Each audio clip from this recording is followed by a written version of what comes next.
aí galera do canal do 14, chegando com outro vídeo aqui, ó. Estamos na fogueira de São João aqui, ó. Araruna quase não teve fogueira aí, ó. Mas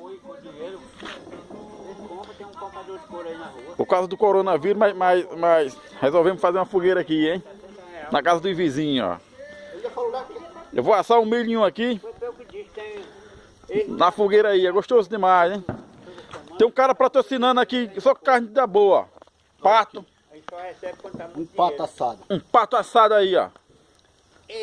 Matamos um pato hoje aí na fazenda dos vizinhos aí.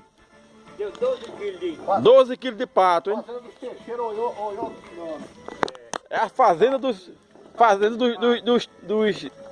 oiô, aqui da Mata Velha, hein? Só cara empresário, rico, dono de fazenda de boi. Gravar? Já tá gravando já, hein? Contratei aqui um câmera agora pro canal do 14 aí, ó. Olha aí, ó, o milho, vamos botar na fogueira de São João, ó. O canal agora tá rico, hein? Contratei agora um câmera, hein? Aí, ó. Vamos botar na fogueira de São João, hein? Olha aí, ó. De ano em ano nós comemora aí o São João, hein? Olha aí, ó. Vamos deixar. Vou comer o milho aí.